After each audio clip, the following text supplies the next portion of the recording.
Amity Silks, Kanchipuram Saree Store, now in Vijayawada. Exclusive Pattu Sarees, Salwas and Lehengas. నమస్తే రమగారు. నమస్తే జయ.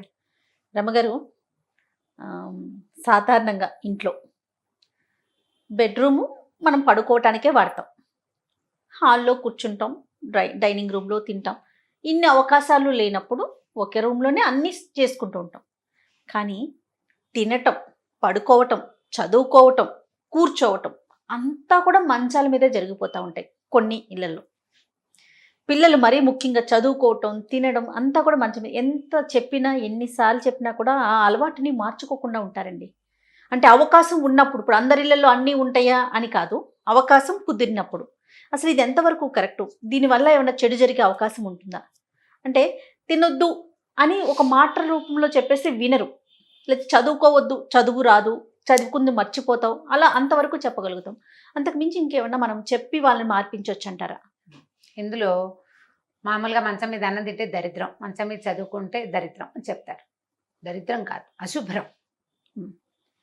ఇది వరకు కాలంలో జయ మంచం వేసి ఉండటం అనేది అసలు ఉండేదే కాదు. ఆ ప్రక్రియ లేదు. ఏం చేసేవాళ్ళు అంటే మంచం ఎప్పుడు రాత్రిపూట వాల్చుకునేవాళ్ళు. మంచాలు ఉన్నవాళ్ళు, లేని వాళ్ళు కిందే చాప పరుచుకుని పడుకునేవాళ్ళు. పగటిపూట చాప చుట్టి ఓ పక్కన పెట్టేవాళ్ళు. పడుకునే విధానం అసలు లేనే లేదు జయ. ఎప్పుడైనా పొద్దుటి పగటిపూట మంచాల మీద కనపడితే ఏమిటి బాలింతరాల్లాగా మంచం మీద కూర్చున్నావు అనేవాళ్ళు. బాలింతరాళ్లే మంచాల మీద కూర్చోవాలి, వాళ్ళకే రెస్ట్ అవసరం. అసలు మంచం ప్రక్రియ చాలా సంవత్సరాల క్రితం అసలు లేనే లేదు. అంటే నేను అనుకుంటా ఒక 30-40 ఏళ్ళుగా ఈ డబల్ బెడ్రూము అన్న మాట వచ్చేసింది. ఇదివరకు బెడ్రూము అనేది ఉండేది కూడా కాదు. మంచం, పందిరి మంచాలు ఉండేవి కొన్ని ఇళ్లలో. ఆ కేవలం పందిరి మంచం ఒక్క గదికే, అన్ని గదుల్లోనూ తలా ఒక పందిరి మంచం కాదు, ఓ ఇంటికి ఓ పందిరి మంచం. ఎంతమంది పడుకుంటారు దాని మీద కదా? పైగా పందిరి మంచాలు జనరల్గా 4/6 లేదా 5/6 ఉండేవి. 6/6, 7.5/6 ఉండేవి కాదు. పందిరి మంచం అనేది కేవలం వివాహానంతరం కొంతకాలం పడుకోవడానికి. తర్వాత మగవాళ్లే పందిరి మంచం మీద పడుకునేవాళ్ళు. భార్య భర్త కలిసి ఎప్పుడు ప్రతిరోజు పందిరి మంచం మీద పడుకునే పద్ధతులు అసలు ఆనాడు లేనే లేవు. ఇది వరకు ఉండేవి కాదు. మనకి ఇప్పుడు పడుకోవటానికి ఒక ప్లేసు, దానికి ఒక మంచం, అది రెడీగా ఉండటం. బెడ్ రూమ్ అంటే బెడ్ ఉండాలి అనే ధోరణి వచ్చింది. నిరంతరము మంచం వాల్చి దాని మీద పరుపు ఉండటం, దాని మీద దుప్పట్లు ఉండటం, దుప్పట్లు టక్ చేసుకోవటం, బాంబే డైయింగ్ దుప్పట్లు కొనుక్కోవటం, అవన్నీ తర్వాత కాలంలో ఈ మధ్య ఒక 30-40 సంవత్సరాలుగా బాగా పెరిగింది. అంటే ఇప్పుడు మనం వాడే బెడ్స్ కూడా, కాట్ కూడా, దాన్ని మనం ఫోల్డ్ చేయడానికి అవకాశం లేదు. ఫోల్డ్ చేయము, నుంచోబెట్టలేము, లేదు, ఛాన్స్ లేదు కదా. ఇది వరకు ఎక్కడ కావాలంటే అక్కడ. ఇప్పుడంటే మనకి గది, అందులో ఫ్యాను, ఏసీ బోసి అన్నీ వచ్చినాయి.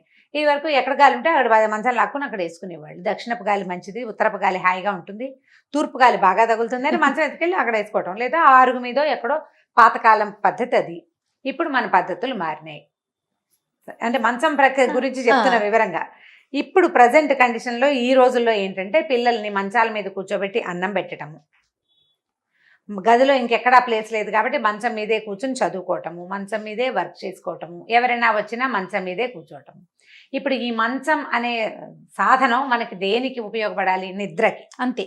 మనకి పగలు ఎంత పనిచేసినా, ఎలా ఉన్నా, రాత్రి 9కో 10కో అక్కడి నుంచి తెల్లవారేదాకా ఒక సుఖవంతమైన నిద్ర ఉంటేనే మర్నాడు లేచి నువ్వు బాగా పనిచేయగలుగుతావు.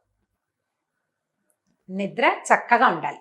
ఈ నిద్రకి సాధనం మంచం కదా. అది శుభ్రంగా ఉండాలి, మెత్తగా ఉండాలి. అందులో శుభ్రతలో ప్రధానమైనది ఏమిటి? ఎప్పుడు పడితే అప్పుడు బయట నుంచి వచ్చి దాని మీద ఎక్కకూడదు. నువ్వు బయట నుంచి జర్మ్స్ మోసుకొస్తావు.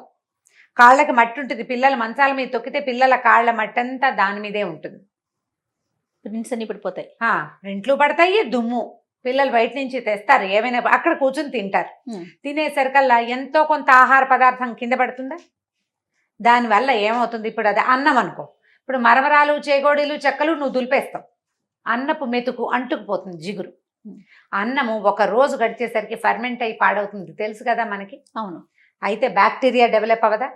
ఆ బ్యాక్టీరియా నువ్వు రాత్రిపూట హాయిగా పడుకోవటానికి ఉపయోగపడే మంచం మీద గనక ఆ బ్యాక్టీరియా ఉంటే నీకు ఎలాంటి అనారోగ్యాలైనా రావడానికి అవకాశం ఉందా లేదా? ఉన్నది. ఇది ప్రధానమైన విషయం. అది మంచం మీద తినకూడదు అని ఎందుకు ఖచ్చితంగా చెప్తారంటే ఈ తినడం వల్ల నీకు జబ్బు చేస్తుందనో లేకపోతే నీ ఇంటికి దరిద్రం వస్తుందో పెద్దమ్మగారు పరిగెత్తుకొస్తుందని కాదు, నీ అశుభ్రం వల్ల నీ ఆరోగ్యం సర్వనాశనం అయిపోతుంది. అది మనమే చేసుకోవటం. అందుకని తినకూడదు. మొదటిది చదువుకోకూడదు. ఈ మంచము పడుకునే సాధనం కదా, అక్కడ కూర్చుంటే కాసేపటికి ఉరుగుతారు, పక్కకి ఒడ్డిగిలుతారు, పడుకుని చదువుతామంటారు, రిలాక్స్డ్ గా ఉంటారు. రిలాక్స్ అయితే ఇంకేముంది చదువు. అవును, చదువు నువ్వు స్ట్రైట్ గా కూర్చొని పుస్తకం మీద దృష్టి పెట్టుకుని వీపుని దాని మీదకి కొన్ని డిగ్రీల యాంగిల్లో ఉంచితే నీ బ్రెయిన్ బాగా యాక్టివ్గా ఉండి చదివేది నీ బుర్రకెక్కుతుంది. నువ్వు ఇలా పడుకుని నావెల్ చదివినట్టు చదువుతారండి పిల్లలు, చదవరు అట్లా. అవునండి, చేస్తారు కదా. పోనీ ఈ మంచం మీద ఏదైనా పెట్టుకుని రాసుకుంటారు అనుకో, అన్ఈవెన్ కాబట్టి కదులుతూ ఉంటుందా, హ్యాండ్ రైటింగ్ నీట్గా వస్తుందా, రాదు. అంచేత సరస్వతి దేవుని అవమానించినట్టు పుస్తకాలు మంచం మీద పెడితే సరస్వతికి కోపం వస్తుందని నిన్ను భయపెట్టారు. భయపెట్టకపోతే నువ్వు వినవు కదా.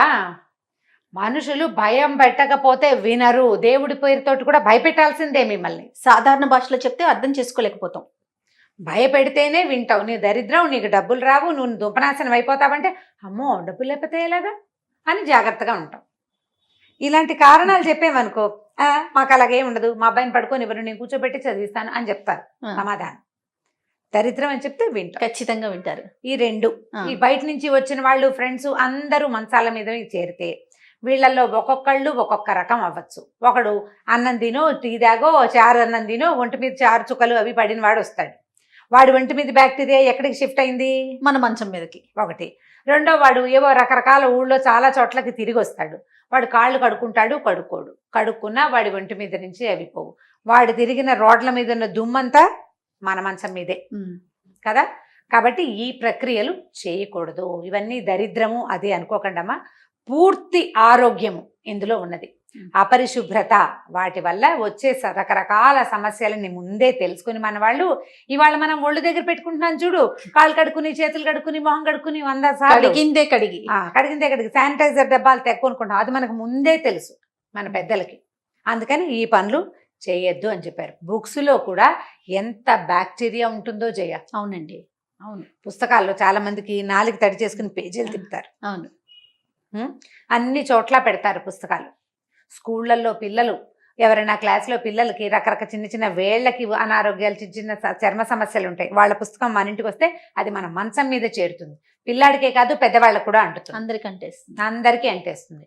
అమ్మ ఇది పాతకాలపు ధోరణిగా, ఒక పురాతన బూజు పట్టిన భావంగా భావించకండి. ఒకవేళ అలాంటి ఉంటే ఆ బూజుని మీ బుర్రలో ఉందని తెలుసుకుని దాన్ని తీసి పక్కకు పెట్టండి.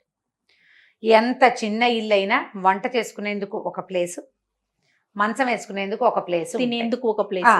ఇప్పుడు ఈ వంటకి మంచానికి మధ్యలో గ్యాప్ ఉంటుంది, అక్కడ కింద కూర్చొని తినండి. కింద కూర్చుని తినండి. బాస్పెట్లు వేసుకుని కింద కూర్చొని కనుక శుభ్రంగా కంచం నేల మీద పెట్టుకుని తింటే పొట్టకి మంచిది.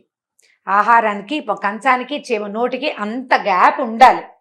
ఉంటే మీకు పొట్ట కూడా చాలా హెల్దీగా ఉంటుంది. ఒళ్ళో పెట్టుకుని తింటాం, కంచం చేత్తో పుచ్చుకు తింటాం, లాంటివి చేయబోకండి. ఈ కంచాన్ని ఎత్తి మంచం మీద పెట్టకండి. అన్నం కాదు కదా అని స్నాక్స్ని మంచం మీద కొప్పుకున్నాం అనుకో, నెక్స్ట్ అన్నం ఎక్కేస్తుంది తర్వాత. అవునండి, మన ఏజ్లో మనం స్నాక్స్ని మంచం ఎక్కిస్తే పిల్లల ఏజ్కి మంచం అన్నం ఎక్కేస్తుంది. ఎక్కించకండి. ఇవన్నీ ఆరోగ్యం కోసం చెప్పబడిన శుభ్రతలే తప్ప ఇందులో చాదస్తము, వెనకబడినతనము, పాతకాలపు పురాతనపు ధోరణి ఏమీ లేదు. మనం అనుకుంటూ ఉంటారు రమ్మగారు, బెడ్షీట్ మార్చేస్తున్నాం కదా అనుకుంటాం. బెడ్షీట్ వరకు మారుస్తున్నాం, బెడ్ని ఎక్కడ మారుస్తాం? బెడ్ మార్చాం కదా, దాన్ని పద్దాక మనం ఎండలో వేయటానికి అవ్వదు, తీయటానికి అవ్వదు, దాంట్లోకి వెళ్ళిపోతుంది కదా బ్యాక్టీరియా. ఏం చేయాలంటే కనీసం 2 నెలలకు ఒకసారి, నెలకైనా మీకు కుదిరితే వ్యాక్యూమ్ క్లీనర్ ఉంటే క్లీన్ చేసుకోవటం. అందరిళ్లలో వ్యాక్యూమ్ క్లీనర్లు ఉండవు కదా. నా మంచి మెథడ్ ఒకటి చెప్తాను. ఒక పాత దుప్పట్లు కొన్ని ఉంచుకోండి. పిల్లో కవర్స్ 4-5 రోజులకు ఒకసారి దిండు కవర్లు మార్చుకోండి. ఎక్కువ జతలు లేవు మన దగ్గర, 3-4 జతలే ఉన్నాయి. శుభ్రంగా ఉతికి ఎండలో ఆరేసుకోండి. పిల్లో కవర్లు మార్చండి. ఈ దిండు పరుపుకి ఆ పై కవర్లు తీసేసి వాటికి ఈ దుప్పటిని, ఒక పాత దుప్పటిని నీళ్లలో తడిపి పిండేసేయండి. గట్టిగా శుభ్రంగా పిండేయండి. నీళ్లు లేకుండా భార్యాభర్త చేరో పక్కన పట్టుకుని గట్టిగా పిండమంటే నీళ్ళు పోతాయి. తడి ఉంటుంది కానీ నీరు ఉండదు. ఈ తడి దుప్పటిని ఎత్తి ఈ మంచం పరుపు మీద, ఆ దిండు మీద పడేయండి, పరిచేసేయండి శుభ్రంగా. తర్వాత మీ ఇంట్లో ఒక క్రికెట్ బ్యాట్ ఉంటే చూడండి, ఒకవేళ క్రికెట్ బ్యాట్ లేకపోతే పాత క్రికెట్ బ్యాట్ ఎక్కడ కనపడినా ఒకటి తెచ్చి పెట్టుకోండి ఇంట్లో. బ్యాట్ పుచ్చుకుని చితకొట్టేయండి ఆ పరుపుని, ఆ దిండుని. దాంట్లోంచి పైకి లేచిన దుమ్మంతా ఈ తడి దుప్పటికి అంటేస్తుంది. దుమ్మంతా బయటకు వచ్చేస్తుంది. దుప్పటి మళ్ళీ ఉతికి శుభ్రంగా ఆరేసుకోండి. ఆ దుప్పటిని జాగ్రత్త పెట్టుకోండి. సోఫాలను కూడా మనం ఇలా చేయొచ్చు. పరుపుని శుభ్రంగా ఉంచుకోండి. ఒకవేళ మంచాలు కనుక చెక్క మంచాలు అయితే అప్పుడప్పుడు ఒక 6 నెలలకు ఒకసారి మనం ఇల్లు బాగు చేసుకునేటప్పుడైనా ఆ పరుపుని తీసి పక్క పెట్టి ఈ మంచాల సందుల్లో శుభ్రంగా బూజు గీజు ఉంటే తుడిచేసేయండి. లైట్గా కిరోసిన్ లాంటివి ఏమైనా అప్లై చేయండి. దాని మీదకి జర్మ్స్ అంటకుండా శుభ్రంగా ఉంచుకోండి. వీటి మీద అన్నం తింటాం కానీ, చదువుకోవటం కానీ, ఇతరత్ర కార్యక్రమాలన్నీ చేయొద్దు. మంచం మీద ఏం చేయాలో 100% ఆ ఒకటే చేయండి, వేరేవి చేయొద్దు. ఒకవేళ పసిపిల్లలు చిన్నపిల్లలు ఉంటే తరచూ పీసిపోసే పిల్లలు ఉంటారు, పాపాయిలు ఉంటే తడి తగులుతూ ఉంటుంది కదా, మంచి రబ్బర్ షీట్ ఏదైనా కొన్ని వేసుకోండి. పై దుప్పట్లు మార్చుకుంటూ ఉండండి. మంచాన్ని తడవనివ్వకండి, పరుపుని తడవకుండా ఉంచుకోండి. దానివల్ల జర్మ్స్ రాకుండా ఉంటాయి. ఇవాళ మనం పడుతున్న చాలా జాగ్రత్తల్లో ఈ జాగ్రత్త చాలా ముఖ్యమైనది. ఎందుకంటే మనం రాత్రంతా దాని మీదే పడుకుంటాం కాబట్టి రాత్రంతా పడుకుంటాం. మన బాడీ రిలాక్స్ అయ్యే టైంలో దీని మీద ఉన్న జర్మ్స్, బ్యాక్టీరియా, ఏదైనా నల్లులు, చీమలు అవన్నీ మన మీద దాడి చేయకుండా దీన్ని శుభ్రంగా ఉంచుకోండి. ఎలా అంటే మంచాన్ని కంచం ఎట్లా శుభ్రంగా తోముకుని పెట్టుకుంటామో మంచాన్ని అట్లా ఉంచుకోవాలి.